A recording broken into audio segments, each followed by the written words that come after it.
हामी सबैलाई लाग्छ मस्तिष्क हाम्रो नियन्त्रणमा छ, तर के तपाईलाई थाहा छ एक परजीवी तपाईको मस्तिष्क भित्रै लुकेर तपाईको स्वभाव, स्वास्थ्य र स्वाधीनतामा असर गरिरहेको हुन सक्छ।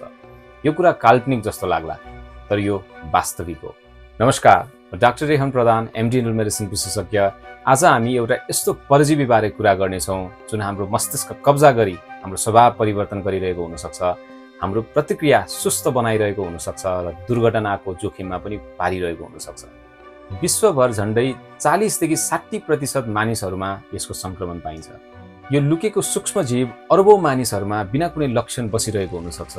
यसको नाम हो टोक्सोप्लाज्मा गोन्डाई।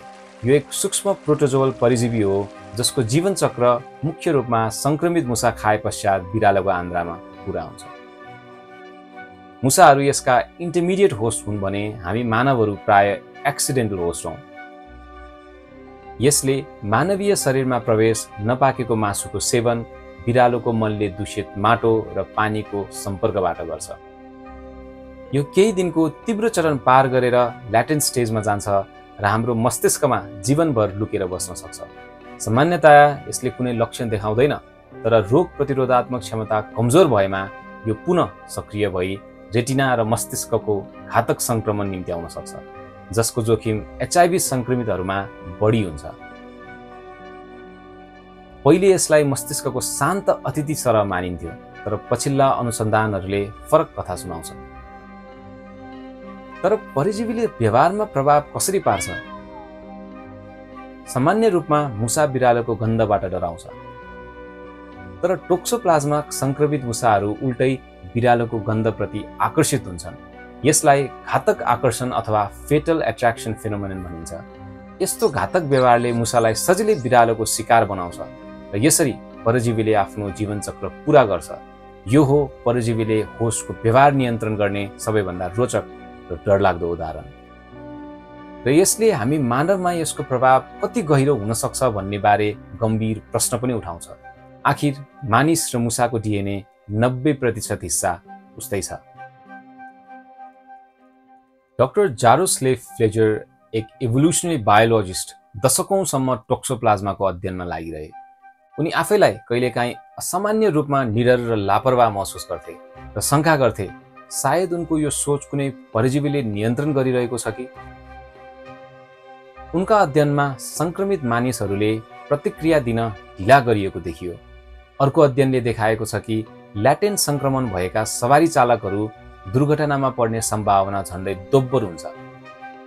जब तुरुन्त निर्णय लिनुपर्ने अवस्था आउँछ, मस्तिष्कको सुस्त प्रतिक्रियाले निर्णय क्षमता कमजोर गर्छ र यसले जनजीवनमा गम्भीर असर पार्न सक्छ। जोन वेब्स्टर, एक प्यारासाइटोलोजिस्टले यो अध्ययनलाई एक कदम अगाडि बढाइन्। उनले संक्रमित मुसाहरूको मस्तिष्कमा परजीवीलाई फ्लोरोसेन्टले ट्याग गरिन्, जसकारण परजीवीलाई मुसाको मस्तिष्कमा दृश्य रूपमा पहिचान गर्न सकिन्थ्यो। आश्चर्यजनक कुरा, यो परजीवी सम्पूर्ण मस्तिष्कमा फैलिरहेको थियो। यद्यपि मुसा बाहिरी रूपमा स्वस्थ देखिन्थ्यो, तर परजीवी विशेष गरी डर, चिन्ता र आनन्दसँग सम्बन्धित मस्तिष्कको भागमा बढी केन्द्रित देखियो। बिरालो प्रेमी वेब्स्टर आफैले पनि सोच्न थालिन् के उनको अत्याधिक एक्स्ट्रोभर्ट व्यवहार वा मुड स्विङ्स पनि टोक्सोको प्रभाव त होइन। यस परजीवीको जिनोममा डोपामिन उत्पादन गर्ने जिन हुन्छ। डोपामिन हाम्रो मुड, निर्णय क्षमता र प्रेरणासँग सम्बन्धित न्युरोट्रान्समिटर हो। डोपामिनको असामान्य वृद्धि मानसिक रोगहरूसँग सम्बन्धित देखिएको छ, विशेष गरी स्किजोफ्रेनिया जस्ता समस्याहरूमा। केही अध्ययनहरूले देखाएका छन् कि स्किजोफ्रेनियाका बिरामीहरूमा टोक्सोप्लाज्मा विरुद्धको एन्टिबडीको मात्रा सामान्य जनसङ्ख्याको तुलनामा बढी हुन्छ। केही लक्षणहरू जस्तै गन्ध सुँघ्ने क्षमतामा आउने समस्या पहिले स्किजोफ्रेनियाको लक्षण मानिन्थ्यो भने अब ल्याटेन्ट टोक्सोप्लाज्मोसिसको लक्षण हुन सक्छ भन्ने देखिएको छ। एक अध्ययनले देखाएको छ कि टोक्सोप्लाज्मा संक्रमित पुरुषहरू बिरालोको गन्धप्रति बढी आकर्षित देखे। यसलाई अल्फ्याक्टरी अल्टरेसन भनिन्छ र यस्तो परिवर्तन पनि परजीवीको व्यवहार नियन्त्रण गर्ने रणनीतिको हिस्सा हुन सक्छ। त्यस्तै गरी यसको डिप्रेसन, जोखिम लिने व्यवहार र व्यक्तित्वमा सूक्ष्म परिवर्तन ल्याएको प्रमाणहरू बढ्दो क्रममा छन्।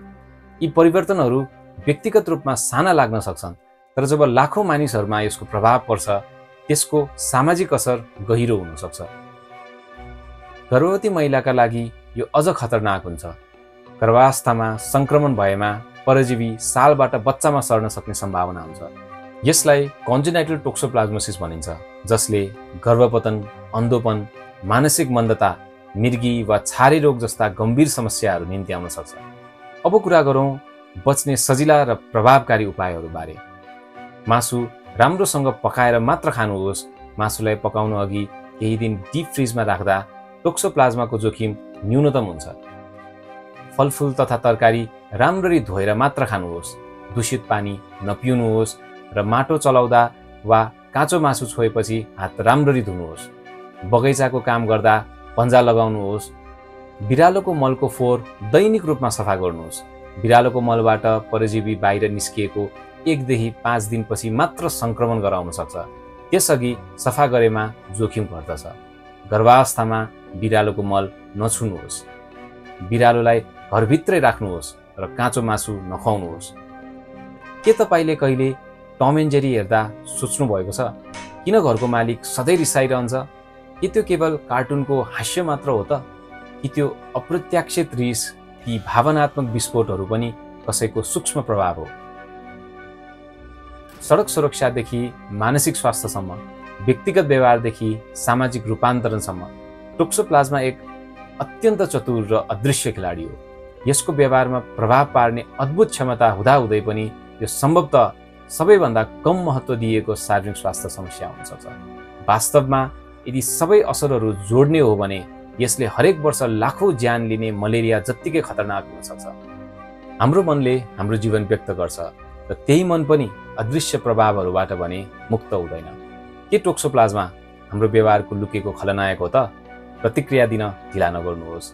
यदि तपाईलाई यो भिडियो रोचक लाग्यो भने यो भिडियोलाई शेयर गर्नुहोस् र विज्ञानलाई सरल भाषामा बुझ्नका लागि यस च्यानललाई सब्स्क्राइब पनि गर्नुहोस्। सचेत रहनुहोस्, स्वस्थ रहनुहोस् र अर्को भिडियोमा फेरि भेटौँला।